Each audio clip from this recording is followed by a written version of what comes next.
మీరు కూర్చోండి, మీరు కూర్చోండి.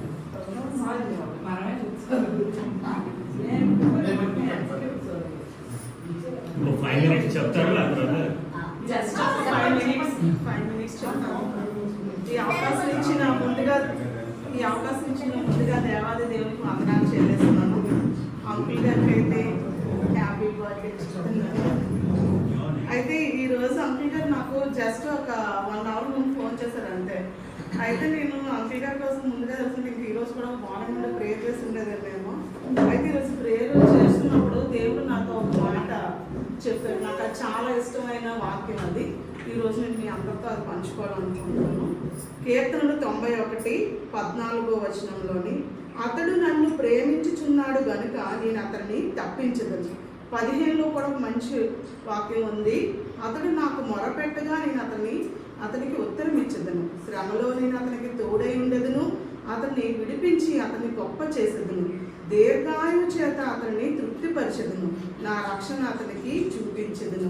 ఇంత గొప్ప వాక్యాన్ని దేవుడు ఈరోజు అంకుల్కి ఇచ్చారు. నేను నిజంగా దేవునికి వందనాలు చెల్లిస్తున్నాను. అంకుల్ గారు మీకు ఎప్పుడు కూడా దేవుడే ఈరోజు మీకోసం సాక్ష్యం చెప్తున్నారు. ఏంటంటే మీరు అతను ప్రేమిస్తున్నారు కాబట్టి అతను మిమ్మల్ని తప్పిస్తానని చెప్తున్నారు. మీరు ఇంతకు ముందు ఎంత హెల్త్ ఇష్యూ మనందరికీ తెలుసు, మనం చాలా భయపడ్డాం.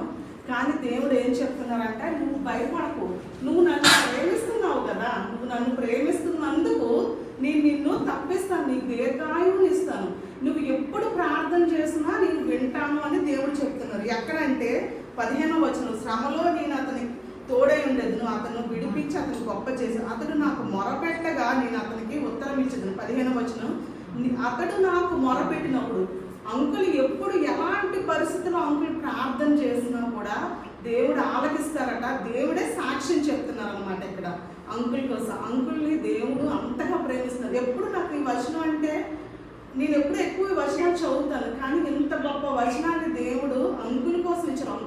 దేవుడే అంకుల్ కోసం సాక్ష్యం చెప్తున్నారు. ఎప్పుడు నాకు అనిపిస్తుంది అంకుల్ నేను ఎప్పుడు మాట్లాడుకున్నా సగం దేవుని గురించే మాట్లాడుకుంటాం, వాక్యాల గురించే మాట్లాడుకుంటాం. ఇంత గొప్ప అవకాశం ఇచ్చినందుకు నేను నిజంగా దేవుని కృతజ్ఞతలు తెలియజేస్తున్నాను. ఎందుకంటే నేను ఎప్పుడు అంకుల్ ఎవరైనా శ్రమలో ఉన్నారంటే వాళ్ళ గురించి వెంటనే చెప్తారు, ప్రార్థన చేస్తారు. ఉదయం 4 గంటలకు నేను ఎప్పుడు ప్రార్థన చేసుకున్నాం, మెసేజ్లు పెట్టుకున్నా, ముందు ఎక్కువ వాక్యాలే ఉంటాయి. అంతలా ఇప్పుడు ఉన్న వాళ్ళందరి కోసం కూడా అంకులు ప్రార్థన చేస్తారు. అలాంటి వాళ్ళ గురించి ఇప్పుడు దేవుడు ఏంటంటారంటే దేవుడు ఆలోచన ఏంటంటే అందరి కోసం నువ్వు ఆలోచిస్తున్నావు కదా, నేను ఎందుకు తప్పిస్తున్నావో నీకు తెలియాలి కదా అని దేవుడు ఈ వాక్యంతో చెప్తున్నారు.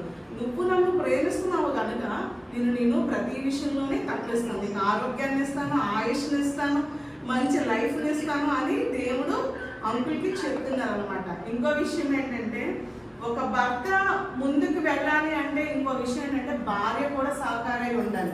ఇందులో ఒక వాక్యం ఉంటుంది, తెలివైన ఇల్లాలు అంట తన ఇంటిని కట్టుకుంటుందంట. ఎలాంటి పరిస్థితిలో ఉన్న భార్యలకు ఉండే ధైర్యాన్ని బట్టి భర్త ముందుకు వెళ్తూ ఉంటారు. ఎలాంటి భార్య అంటే తెలివైన ఇల్లాలంట, తెలివైన స్త్రీ తన ఇంటిని కట్టబడుతుంది. అలాగే అంకుల్ ఆంటీ కూడా ఒకరికొకరు సహకరించుకుంటూ అంకుల్ ప్రతి విషయంలో దేవుడి మార్గంలో ఉంటూ వాళ్ళ ఫ్యామిలీని కూడా నడిపిస్తూ వాళ్ళ పిల్లలిద్దరూ ఆశీర్వదించబడుతున్నారంటే తల్లిదండ్రుల ప్రార్థన అతను ముఖ్యంగా ఉండాలంట. మనం తెల్లవారు లేచినప్పుడు రాత్రి పడుకున్నప్పుడు మనకి ఎప్పుడు వీలైతే అప్పుడు మనం ఏం చేస్తామంటే మన బిడ్డల కోసం మనం ప్రార్థనలు చేస్తాం అన్నమాట.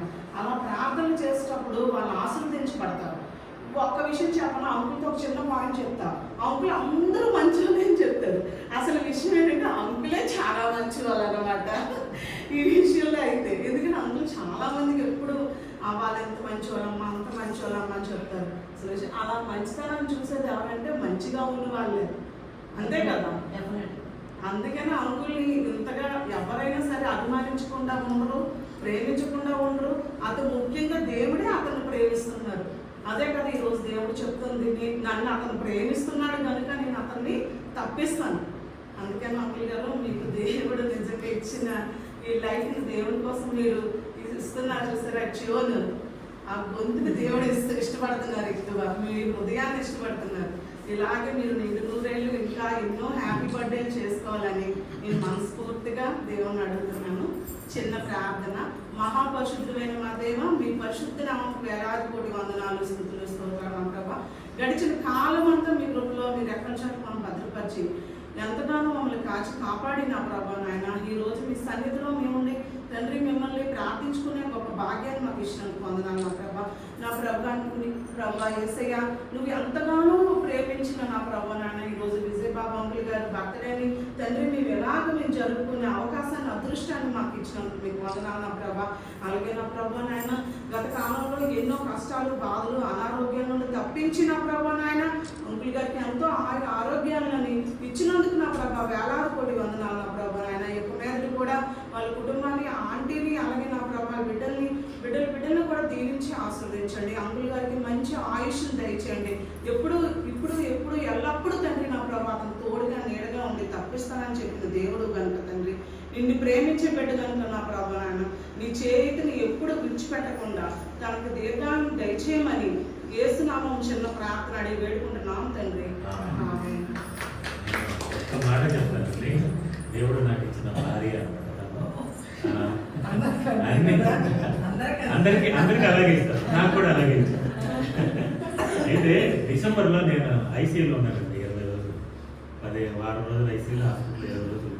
అందరూ చనిపోతారనే చెప్తారు.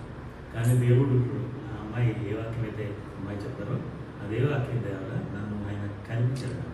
ఆయన నన్ను ఇలా నేను ఏడ్చాను, నాకు వద్దు నా ఈ లైఫ్ చాలా ఈ బాధ నేను పడలేదు. నేను ఎప్పుడు హాస్పిటల్లో పడుకోలేదు. ఎప్పుడన్నా వెళ్తే టాబ్లెట్లు తీసుకుని రావడమే కానీ పడుకోవడం అనేది.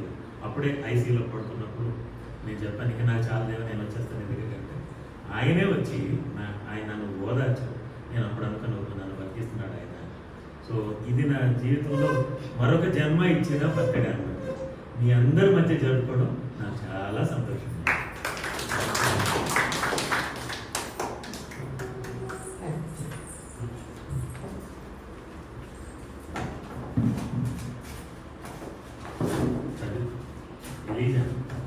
ఇది కూడా ఎలా పడుతుంది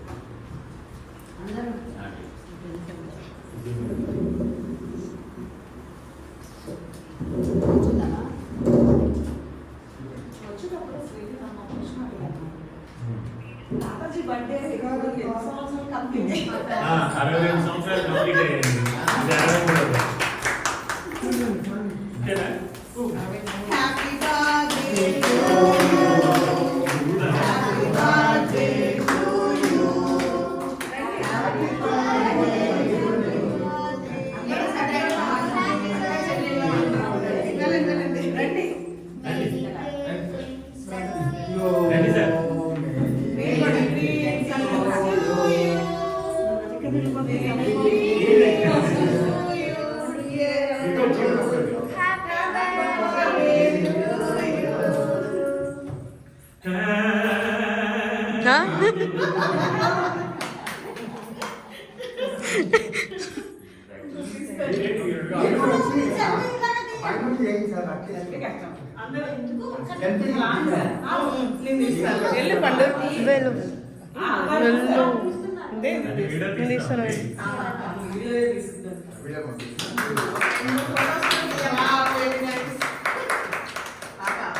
ఒకరు పెట్టడం కాదు, ఇద్దరు ఒకరికొకరు ఒకేసారి పెట్టుకోవాలి. ఇప్పుడు నేను ఒప్పుకోవాలి.